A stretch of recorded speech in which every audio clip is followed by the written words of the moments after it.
Hello students, एक बार फिर अपन एक नए टॉपिक की शुरुआत कर रहे हैं। ये इस पेपर की फर्स्ट यूनिट का एक टॉपिक है, लास्ट टॉपिक है, जो कि कुछ इस तरह से है, analysis of environment general method, यानी कि पर्यावरण के जितने प्रमुख घटक हैं उनका विश्लेषण।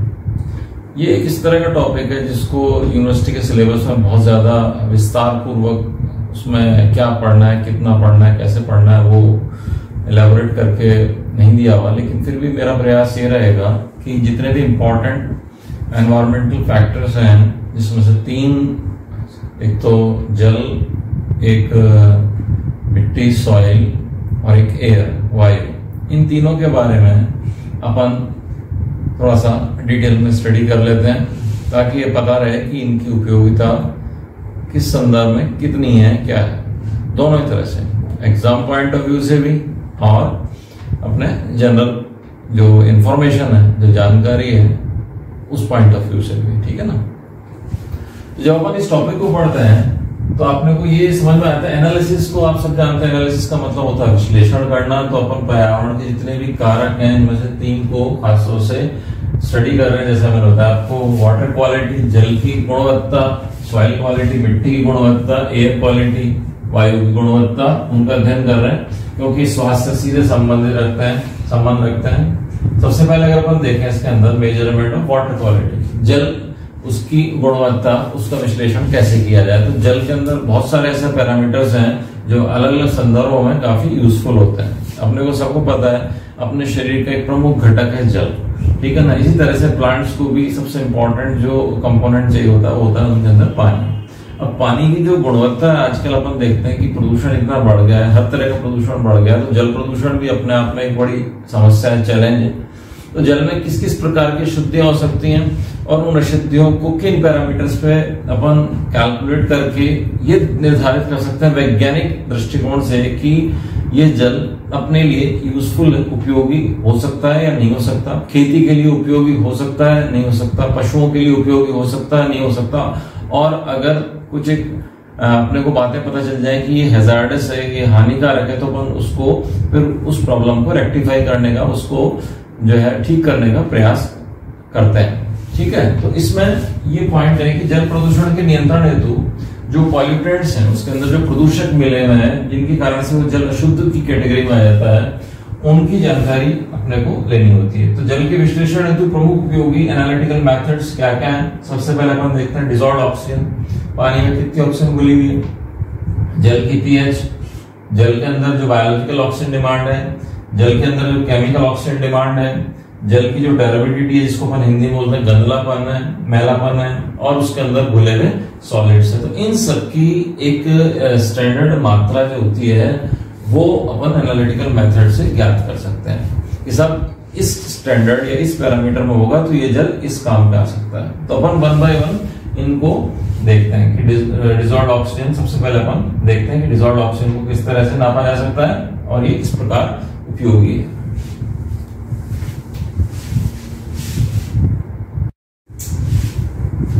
जैसा कि मैंने बताया आपको, जल की जो प्रवृत्ति है वो हमेशा एक सी नहीं होती, वो बदलती रहती है। अपन साइंस के एंगल से बात कर रहे हैं इस टाइम।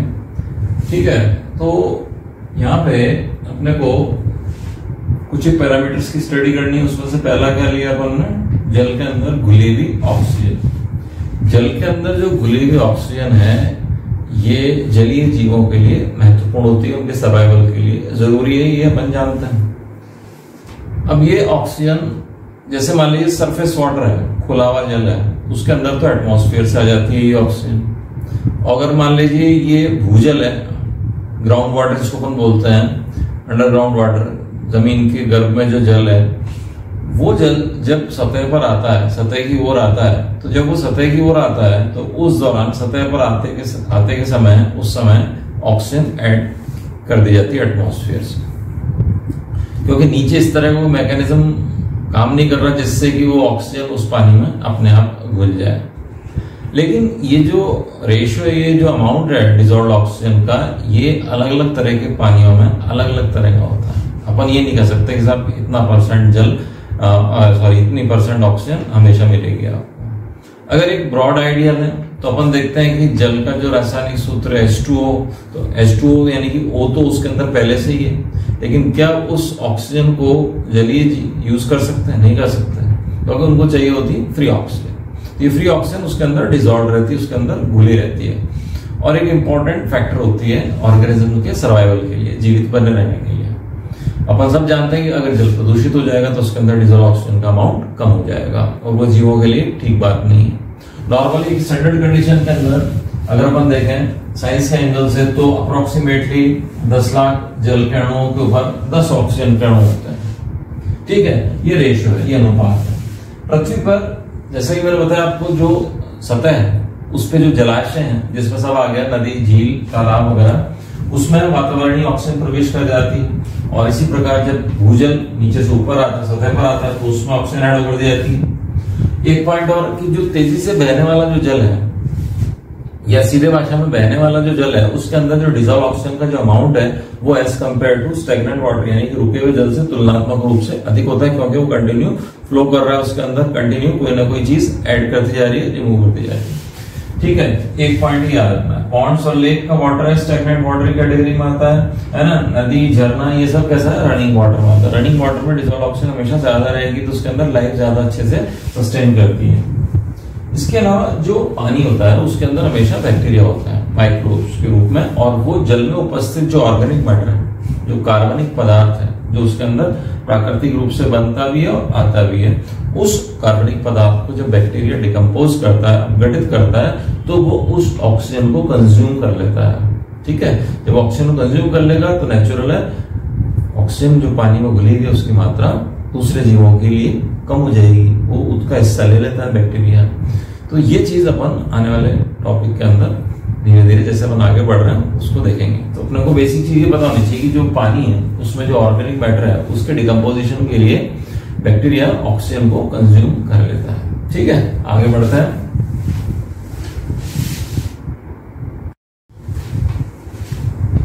हम सबसे पहले बात कर रहे हैं डिजॉल्व्ड ऑक्सीजन को किस तरह से नापेंगे। उससे पहले अपन कुछ एक जानकारियां उनको साझा कर रहे हैं ताकि आपको ये आइडिया हो जाए कि डिजॉल्व्ड ऑक्सीजन जो होती है वो इनके फैक्टर से इफेक्ट होती है। तो सबसे इंपॉर्टेंट फैक्टर में से एक है कि पानी में जो ऑर्गेनिक मैटर होता है, जो कार्बनिक पदार्थ होता है, चाहे वो किसी भी स्रोत से आया हो, वो पानी के अंदर उपस्थित क्या कह सकते हैं ना, ऑक्सीजन, पानी में उपस्थित ऑक्सीजन, उसकी मात्रा को निर्धारित करने में एक इंपॉर्टेंट क्राइटेरिया उसका होता है, इंपॉर्टेंट रोल प्ले करता है वो ऑर्गेनिक मैटर। वो कैसे कि मान लीजिए ऑर्गेनिक मैटर ज्यादा आ गया, कार्बनिक पदार्थ ज्यादा, कचरे से आया, चाहे किसी ने कचरा डाला या पानी बह के आया कहीं से, तो वो ऑर्गेनिक मैटर को डिकम्पोज करने की जिम्मेदारी होती है माइक्रोब्स की, सूक्ष्म जीवियों की। तो सूक्ष्म जीवियों की मात्रा बढ़ेगी तो सूक्ष्म जीव उस पानी की ऑक्सीजन को कंज्यूम करके और उस ऑर्गेनिक मैटर को डिकम्पोज कर देंगे।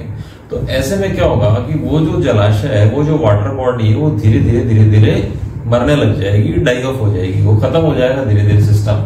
कब तक कि जब तक कि आप उस ऑर्गेनिक मैटर को नियमित रूप से वहां से निकाले नहीं, उसका सफाई नहीं करें। इसीलिए देखा होगा आपने आजकल शहरों में जितने भी शहर के बीच में जो अम्यूजमेंट पार्क्स हैं, जो जलाशय हैं, उनकी नियमित रूप से सफाई होती है। सफाई नहीं होगी, धीरे धीरे वो उसके अंदर इतना कचरा इकट्ठा हो जाता है कि थोड़े दिन बाद वो जलाशय समाप्त होकर एक समतल सतह का रूप ले सकता है। तो ये प्रॉब्लम कहलाती है यूट्रॉफिक कंडीशन। तो ऐसा होने से जलाशयों की आयु कम हो जाएगी।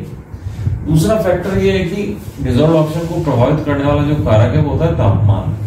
अब तापमान पे अपना तो कोई नियंत्रण होता नहीं है, तापमान तो नेचर यानी कि प्रकृति निर्धारित करती है। तो पानी की जो सरफेस होती है, जो सतह होती है, जहाँ पे सनलाइट सीधी आती है, तो नेचुरल है सतही जल का तापमान गहरे जल की तुलना में अधिक होता है। तो उस अधिक तापमान पे अगर अपन कंपैरिजन करें डिजॉल्व्ड ऑक्सीजन की, तो वो कम तापमान वाले जल से कम होती है। यानी कि पानी का तापमान अगर आप बढ़ा देंगे तो उसके अंदर डिजॉल्व्ड ऑक्सीजन का अमाउंट कम हो जाएगा, या वाइस वर्सा। तापमान कम होगा पानी का, इसका मतलब गर्म से थोड़ा सा नॉर्मल टेम्परेचर, उसके अंदर अच्छी खासी ऑक्सीजन उसके अंदर परसेंटेज वाइज मिल जाती है। परसेंटेज के नाम नहीं ले रहा मैं, क्योंकि वो डिपेंड करता है कौन सा पानी है, कहाँ का पानी है, किस तरह का पानी है। लेकिन एक मोटा आइडिया आपके दिमाग में है कि जल में जो घुली हुई ऑक्सीजन है उसकी मात्रा जल के तापमान के व्युत्क्रमानुपाती होती है, इनवर्सली प्रोपोर्शनल है। यानी कि टेम्परेचर अगर आप बढ़ा देंगे तो उसके अंदर डिजॉल्व ऑक्सीजन का अमाउंट कम हो जाएगा। दूसरा पॉइंट ये कि जो सतही जल है, इसी से रिलेटेड पॉइंट है, उसमें गहरे जल की अपेक्षा अधिक ऑक्सीजन होती है। ये एक और पॉइंट आगे निकल के, दोनों पॉइंट थोड़े से कॉन्ट्राडिक्ट करते हैं आपस में, हालांकि बहुत ज्यादा कॉन्ट्राडिक्शन नहीं है। लेकिन अगर अपन टेम्परेचर की बात करें तो टेम्परेचर एक ऐसा फिनोमेना है जो कि सीजनल होता है, ठीक है ना। लेकिन जो दूसरा पॉइंट मैंने लिखा है सतही जल, तो सतही जल तो सर्दियों में भी सतही जल ही है और गर्मियों में सतही जल है, उसकी साइक्लिंग होती रहती है, ठीक है। तो सतही जल में गहरे जल की अपेक्षा अधिक ऑक्सीजन होती है, क्योंकि एटमॉस्फेयर से सीधी ऑक्सीजन सतही जल में प्रवेश करती है। गहरे जल में रहने वाले जो जंतु होते हैं उनको जो होती है ना, उनकी ऑक्सीजन रिक्वायरमेंट भी कम होती है शरीर की, उनकी मेटाबॉलिक एक्टिविटी भी कम होती है, ठीक है। सतह पर रहने वाले जंतु हैं या कम गहराई में रहने वाले जंतु हैं, उनको बॉडी के अंदर अधिक उपापचय की दर बनाए रखने के लिए अधिक ऑक्सीजन की जरूरत पड़ती है। तो सतही जल है उसके अंदर अधिक ऑक्सीजन डिसॉल्व होगी as compare to bottom water, पहले के पानी के, है ना। तापमान अगर अपन ने बढ़ा दिया तो दोनों कंपेरिजन किया तो राइज इन टेम्परेचर उसके अंदर डिसॉल्व ऑक्सीजन कम हो जाएगी as compare to cooler temperature. ये दो अलग अलग पैरामीटर्स है, ठीक है।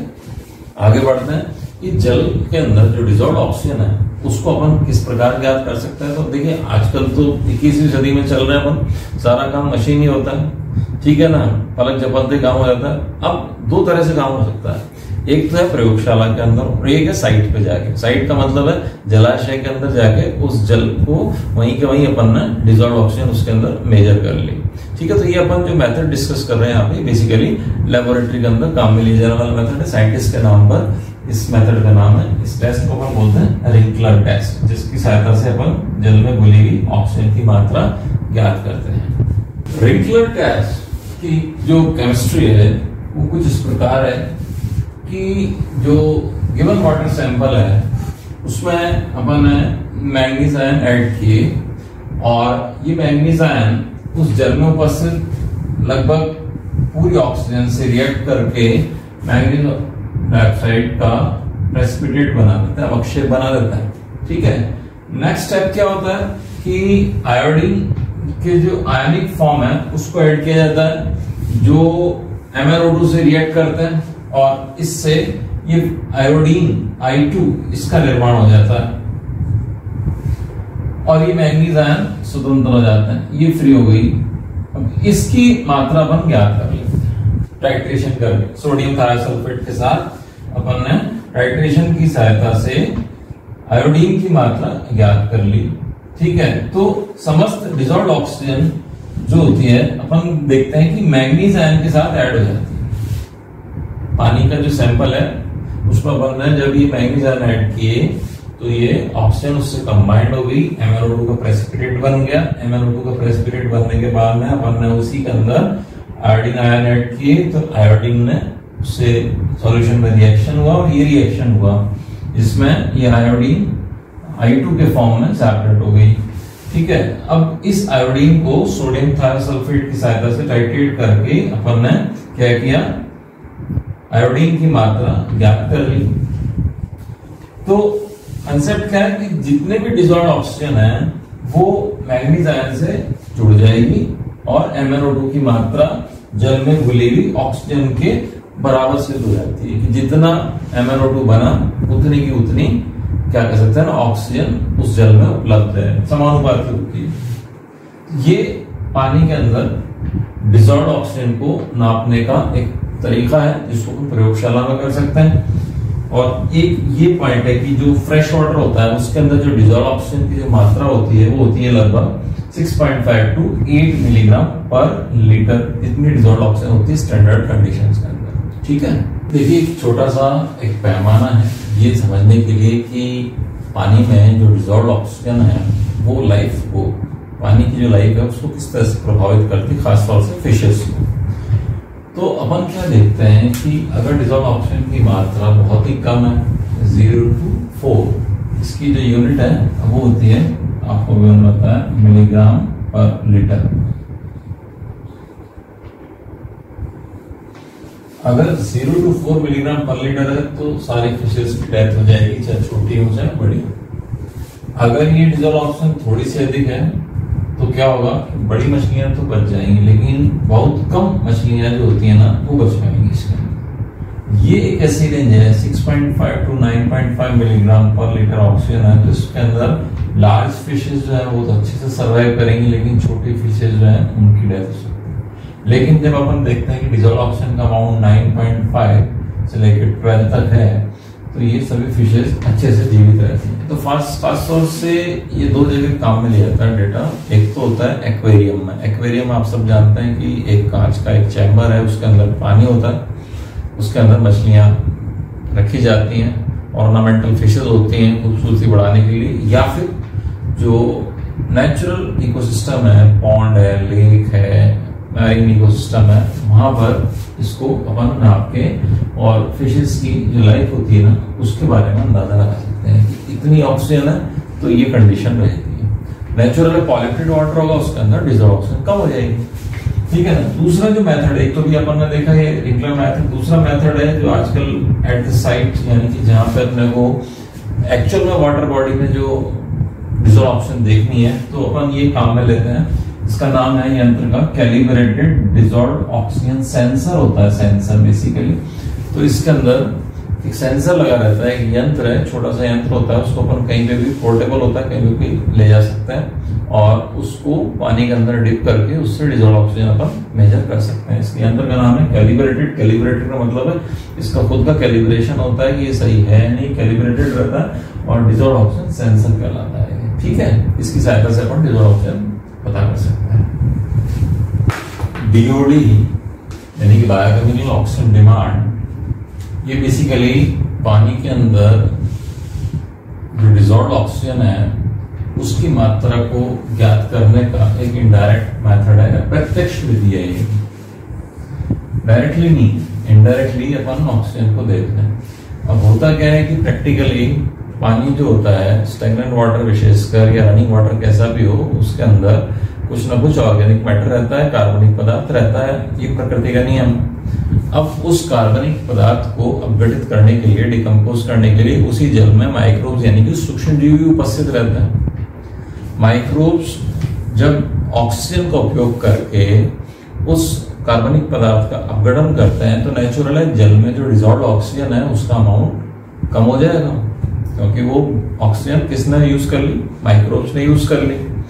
तो मान लीजिए अगर पानी में डिजॉल्व्ड ऑर्गेनिक मैटर की मात्रा अधिक है तो बैक्टीरिया उसको डिकम्पोज करने के लिए, उसका अपघटन करने के लिए अधिक ऑक्सीजन कंज्यूम करेंगे। बिल्कुल सिंपल सी बात है, अधिक ऑक्सीजन का कंज्यूम करेंगे तो पानी में घुली हुई ऑक्सीजन की मात्रा कम हो जाएगी। पानी में घुली हुई ऑक्सीजन की मात्रा जब कम होगी तो जो दूसरे जो जलीय जीव हैं उनके लिए संकट खड़ा हो जाएगा। इसलिए अपन ये कहते हैं कि बीओडी यानी कि बायोकेमिकल ऑक्सीजन डिमांड अगर किसी जल में सामान्य से अधिक है तो ये एक पॉल्यूशन का इंडिकेटर है, जल के प्रदूषण का एक द्योतक है, ठीक है। तो इस पॉइंट को अपन ने कैसे लिखा है कि बीओडी जल की गुणवत्ता ज्ञात करने की कैसी विधि है, अप्रत्यक्ष विधि है, इनडायरेक्ट मेथड है।